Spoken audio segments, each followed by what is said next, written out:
सौरभ शर्मा जी, सहारनपुर से। महाराज जी, मैं आध्यात्मिक जीवन और ग्रस्त जीवन के बीच में संतुलन नहीं बना पा रहा हूं, ऐसे में कैसे स्थापित करूं दोनों का? नहीं, कोई विपरीत नहीं है। हमारे पास आध्यात्मिक सिद्धांत है। यत् करोषि भगवान ने कहा है, जो तुम कार्य करते हो। कई बार सत्संग सुना होगा आपने, अगर ध्यान हो, कि यदि हम 8 घंटे नौकरी करते हैं, 8 घंटे में क्या आपको 8 बार कहने का अवसर नहीं मिला राधा राधा? ऐसा कौन सा कार्य है 8 घंटे जिसमें आपको राधा राधा बोलने का अवसर नहीं मिलेगा? अगर 8 घंटे में 8 बार राधा राधा बोला और 8वां घंटे के बाद हाथ जोड़ करके, हे प्रभु, प्रथम घंटे से 8 घंटे तक जो आपकी सेवा सांसारिक की वो आपको समर्पित करता हूं, भक्ति हो गया, कर्म समर्पण भक्ति हो गया। हमने तो प्रार्थना की है कई बार लोगों से कि अगर हमारी बात समझ में आ जाए, 5 मिनट में एक बार राधा बोल दो, हर 5 मिनट में एक बार राधा बोल दो। अगर तुम्हारी भगवत प्राप्ति न हो तो बताना, तुम्हारी सारी कामनाएं शांत हो जाएगी। हर 5 मिनट में एक बार राधा। यार क्या जाता है, 5 मिनट में एक बार राधा बोलना है। अगर 24 घंटे भजन न होने लगे तो हमें बताना, क्योंकि हमें याद रहेगा 5 मिनट में राधा बोलना है, तो राधा स्मृति बनी रहेगी। अंदर की स्मृति बनी रही तो समस्त कर्म बंधन नष्ट हो जाएंगे, समस्त पाप नष्ट हो जाएंगे। ये बेईमानी है जो हम कहते हैं हम गृहस्थी में है, हमसे भजन का समय नहीं मिलता। आप ईमानदारी से वृंदावन में बैठे हो, चलो बैठकर समय का विभाग करते हैं। 24 घंटे हैं, 12 घंटे कौन काम करता है? कोई बिरला ही काम करता है। नहीं, 8 घंटे प्राय 10 घंटे काम करते हैं। हम 12 घंटे आपको काम के दिए, कार्य के 12 घंटे कार्य के दिए, 6 घंटे सोने के दिए, 12 6 18, 2 घंटे भोजन के लिए दिए, 18 19 20, 1 घंटे मनोरंजन के लिए दिए, 21, 3 घंटे बचे। बोलो 3 घंटे भजन दोगे? भजन में दोगे हमें? अगर 3 घंटे तुम हमें भजन में दो तो तुम्हारा मंगल ना हो जाए, वृंदावन में बैठ के कह रहे तो कहना। अब बोलो, आप समय को व्यर्थ करते हैं कि नहीं? आप समय को नष्ट करते हैं कि नहीं? अगर आप ईमानदारी से समय को प्रयोग करें तो हम 12 घंटे आपको काम के लिए देते हैं, 6 घंटे सोने के लिए देते, 2 घंटे भोजन के लिए देते, 1 घंटे मनोरंजन के लिए देते, 3 घंटे तो फिर भी बचे ना। चाहे विद्यार्थी हो, चाहे किसान हो, चाहे व्यापारी हो, चाहे नौकरी करते हो, कोई भी हो, 3 घंटे भजन में हमें दे दो। 3 घंटे भजन करो, देख लो तुम्हारा जीवन कहाँ उठ के जाता है, तुम कितनी ऊंचाई पर पहुंच जाओगे। अगर हम तैनात भी हैं तो हमारा मन खाली राधा राधा राधा राधा, क्या चला गया? मान लो हम 12 घंटे तैनात है तो हर समय हमारा दिमाग कहां होना चाहिए? राधा राधा ड्यूटी में। अरे यार, भजन करना हो तो हर समय आप भजन कर सकते हो। कंप्यूटर में काम किया, 5 मिनट बाद बोला राधा, फिर काम किया, बोला राधा। अरे आनंद आ जाए यार। कैसे बैलेंस बिगाड़ रहे हो अध्यात्म और गृहस्थ का? ये आपकी कमजोरी है। आप इस कमजोरी को छोड़िए और अध्यात्मवान बनते हुए गृहस्थ में चलिए। नाथ सकल संपदा तुम्हारी, मैं सेवक समेत सुत नारी। बहुत बढ़िया गृहस्थ धर्म का पालन हो जाएगा। मृत्युंजय मिश्र जी, महाराज जी, आपका भी एक प्रश्न था कि गृहस्थ जीवन में असंगोहम की स्थिति कैसे प्राप्त हो? भगवत भाव से। मेरी मां के रूप में भगवान, मेरे पिता के रूप में भगवान, मेरे पुत्र के रूप में भगवान, मेरी पत्नी के रूप में भगवान, चराचर जगत के रूप में भगवान। जब भगवान देखते हैं तो अनुराग होता है, और जब शरीर देखते हैं तो मोह होता है, राग होता है। मोह और राग दुर्गति कराता है और अनुराग सदगति कराता है। हम माँ को माँ मान के प्यार करें और फिर माँ को भगवान मान के प्यार करें, कितना बड़ा अंतर रहेगा। मातृ देवो भव पितृ देवो भव। पत्नी को पत्नी मान के प्यार करें और अपना भगवान मान के प्यार करें तो कितना प्यार करेंगे। प्यार ही प्यार, वो जीवन प्यारमय हो जाएगा जो अपने पुत्र को भगवत स्वरूप देखता है, अपनी पत्नी को भगवत स्वरूप देखता है। सिय राम में सब जग जानी, करो प्रणाम जोरी जुग पानी, और अपने संबंध के अनुसार बर्ताव करता है। संबंध के अनुसार बर्ताव करता है और सब में भगवान को देखता है, वो गृहस्थ हो चाहे विरक्त हो असंग हो जाएगा। और जो असंगता का मतलब एकांत में बैठे रहना, तो इस भूल में मत रहना। संग मन से होता है। अगर तन सभा में बैठा है, मन भगवान में बैठा है, तो आप एकांत हो। आप एकांत कुटिया में बैठे संसार का चिंतन कर रहे हो तो आप प्रपंची हो, एकांतिक नहीं हो। बात चिंतन की है, सभा की नहीं है। बीच बाजार में बैठकर आप समाधिस्थ हो सकते हैं यदि आपका भगवत चिंतन है। और भगवत चिंतन ठीक नहीं है तो गंगा यमुना के किनारे भी प्रपंच का ही चिंतन करोगे बैठे। इसलिए असंगता भगवत भाव से आएगी। अगर हम गृहस्थ में रहते हुए जिससे मिले पहले उसमें भगवत दृष्टि करें तो हम असंग हो जाएंगे। अगर व्यक्ति दृष्टि रखेंगे तो फंस जाएंगे, भगवत दृष्टि रखेंगे तो असंग हो जाएंगे। हर जी हमारा भाव भगवत भाव है और सामने से प्रतिकूल भाव है, तो फिर क्या? कोई फर्क नहीं पड़ता, कोई फर्क नहीं पड़ता, क्योंकि मैं अपने प्रभु से अनुकूलता नहीं चाहता, मैं प्रभु की सेवा करना चाहता हूं। पुत्र रूप में प्रभु आए, जरूरत पड़ेगी डांट लगाएंगे क्योंकि मेरा कर्तव्य है, लेकिन है मेरे भगवान। जब हम इस व्यवहार में चलेंगे तो प्रतिकूलता हमें खलेगी ही नहीं। पहले तो हम भाव धारण करें ना, तो हमें प्रतिकूलता और अनुकूलता दोनों से मतलब नहीं रह जाएगा। भगवत भाव रखने वाला समतुल हो जाता है, समता को प्राप्त होता है। और राग द्वेष, ये विषमता, मोह आदि विषमता ये संसार में है, भगवान में नहीं। भगवान सम है, इसलिए उसका हृदय सम हो जाता है। मानव मानस तुल्यो, तुल्य निंदात्म संस्तुति, स्तुति और निंदा में, मान और अपमान में उसका हृदय सम होने लगता है, जो सम में भगवान का दर्शन करता है। कुलवंत सिंह जी, राधे राधे महाराज जी। महाराज जी, भक्त कबीरदास जी महाराज जी के शब्द हैं, काचे गुरु ते मुक्त ना हुआ। महाराज जी, अगर गुरु काचा है तो जीव का उद्धार कैसे होगा? महाराज जी, नाम तो साचा है, आप समझो। गुरु काचा है, नाम तो साचा है। मिठाई देने वाला दुकान में मिठाई बेच रहा है, उसने मिठाई खाई कि नहीं खाई हम प्रश्न करते हैं क्या? हम तो केवल मिठाई से मतलब रखते हैं। तो कोई भी गुरु वो यही कहेगा, राम कृष्ण हरि जपो। नाम अपने आप में पूर्ण है, नाम ही सदगुरु है, नाम ही ज्ञान है, नाम ही तीर्थ है, नाम ही श्रद्धा है, नाम ही परम पद है। ब्रह्म राम से नाम बड़, वरदायक वरदान। अगर कोई भी गुरु कहता है राम राम जप करो, आप राम राम जप करो, देख लो। अगर आप सिद्ध ना हो जाओ तो हमें बता देना। अब नाम जपना करो, सिद्ध साचा गुरु भी हो तो भी आपकी दुर्गति नहीं रुक सकती। साचा गुरु है और नाम जप नहीं करते हो, मनमानी आचरण करते हो, तो क्या होगा?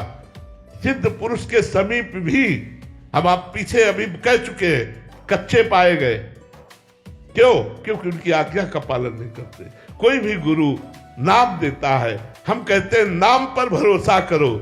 ए व्यक्ति पे भरोसा मत करो, नाम पे भरोसा करो। नाम तुम्हारा कल्याण कर देगा। अगर नाम में संशय है तो साचे गुरु की भी प्राप्ति होने पर काम नहीं बनेगा। और नाम में संशय नहीं तो कहीं से भी नाम। अब आपको उदाहरण देते हैं, पूज्यपाद सिउड़िया बाबा जी महाराज बड़े सिद्ध महापुरुष हुए। उन्होंने एक उदाहरण दिया कि उड़ीसा में एक बड़ा सीधा सरल आदमी था, उसको प्रेरणा हुई कि मैं गुरु बनाऊं। तो एक भेष में रहते थे, उनके पास गया और कहा मैं आपको गुरुदेव के रूप में वरण करना। फट में वो कंठी तिलक बांध दी, उसने जो भेंट दी। और वो शराब पीते थे, नशे में उन्होंने काली जी का मंत्र अशुद्ध दिया, नशे में, शराब के नशे में। अब वो बेचारा रोज नहा करके नियम से वही मंत्र जपता। 1 वर्ष ही हुआ कि मां काली प्रकट हो गई और कहा बेटा तेरा गुरु ढोंगी। तो उन्होंने कहा माता जी अब दोबारा शब्द आप कृपा करके मत बोलिएगा। उन्होंने कहा क्यों? बोले यदि हमारे गुरु ढोंगी होते तो आप कैसे आ जाती? बोले मैं बताने आई हूं कि ये जो मंत्र है ये अशुद्ध है। बोले माता जी आप जाइए, मैं अपने गुरु प्रदत्त मंत्र को नहीं छोड़ सकता, मैं कैसे मानूं कि यह शुद्ध है। 1 वर्ष में तुम्हारा साक्षात्कार हो गया, मेरे गुरु साचे, मेरा गुरु मंत्र साचा।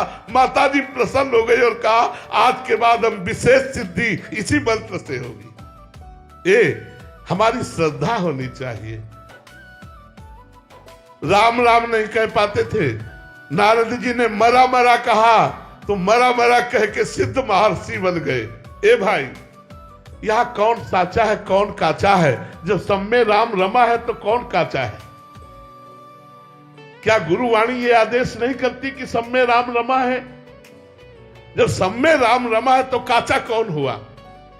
हमारी बुद्धि काची हुई, हमारी श्रद्धा काची हुई, हमारा समर्पण काचा हुआ।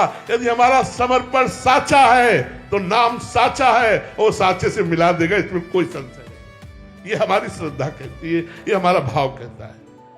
पंडित अतुल उपाध्याय जी, राधे राधे महाराज जी। महाराज जी, मैं चित्रकूट धाम से चरण सेवक हूँ, वहाँ कामाता नाथ भगवान का। महाराज जी, अमावस्या के दिन लाखों लोग चित्रकूट आते हैं। कोई अपराध धाम में आकर भक्तों से हो जाता है तो उसका निवारण कैसे हो? एक होता है अनजान में किया हुआ अपराध, अनजान में अपराध, और एक होता है जानकर किया हुआ अपराध। जानकर किया हुआ अपराध धाम का वज्र की लीक के समान होता है, उसे भोगना पड़ता है, बड़ा भयानक होता है। इसीलिए जैसे संसार में पाप बन जाए तो तीर्थों में चले जाए, तीर्थावगान करे तो पाप नष्ट हो जाते हैं। तीर्थों में पाप हो जाए तो प्रयागराज तीर्थराज है, संगम त्रिवेणी, वहां स्नान करने से पाप नष्ट हो जाते हैं। तीर्थराज प्रयाग में यदि पाप बन जाए तो भगवान की पुरियां हैं, सप्तपुरियां हैं, अयोध्या, मथुरा, काशी, कांची, अवंतिकापुरी, द्वारावती आदि। इन पुरियों में जाने से पाप नष्ट हो जाता है। पुरियों में पाप नष्ट हो तो फिर धाम, जैसे भगवत धाम वृंदावन, भगवान का परम पावन, अगर धाम में अपराध बन गया तो फिर ये वज्र की लीक हो जाता है। अनजाने में अपराध होना, जैसे हम चल रहे, कोई चींटी मर गई, किसी जीव को कष्ट हो गया, अनजाने की बात भगवान क्षमा कर देते हैं।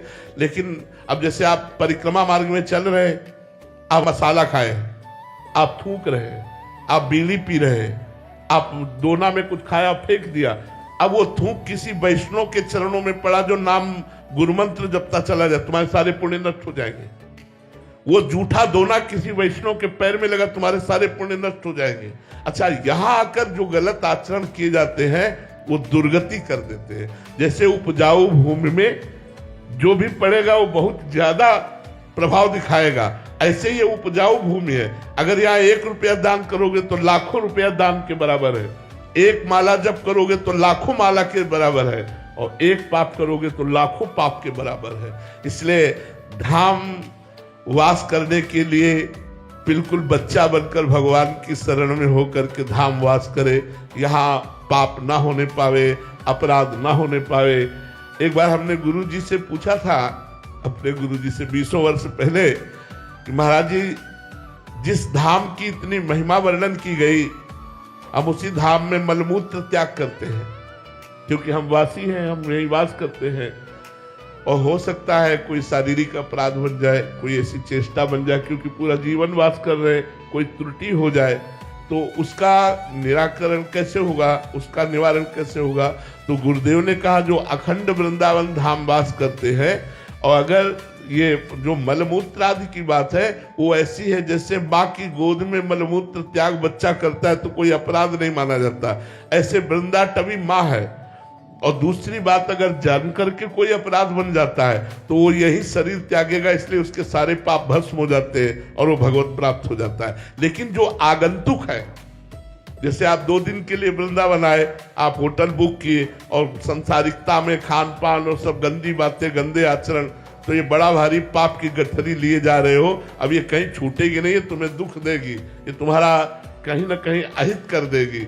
अगर आपको ऐसा लगा कि मेरे से पाप बन गया तो उसका उपाय धाम ही है। जैसे धाम की प्रदक्षिणा दे दो। आप में ऐसा बोध हुआ कि मेरे द्वारा ये पाप बन गया और बड़ा भारी पाप बन गया, और जानकारी में आपकी है, तो आप दंडवती परिक्रमा दे दो वृंदावन की। पाप की गरिमा देख करके। अगर लगा कि साधारण पाप है तो राधा राधा रटते हुए खड़ी परिक्रमा दे दो, खत्म हो गया।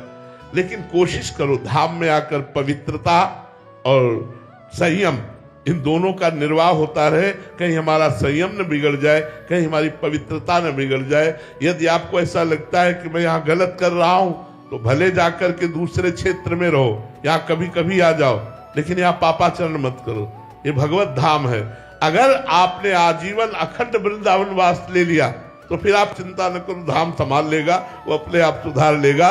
वृंदावन प्रभाव सुनो अपनो ही गुण देत, जैसे बालक मलिन को मात गोद भर लेत। जैसे माँ अपने मलिन बच्चे को गोद में ले लेती है, ऐसे वृंदावन धाम उस जीव को परम पावन कर देता है जो वृंदावन धाम का अखंड वास स्वीकार कर लेता है।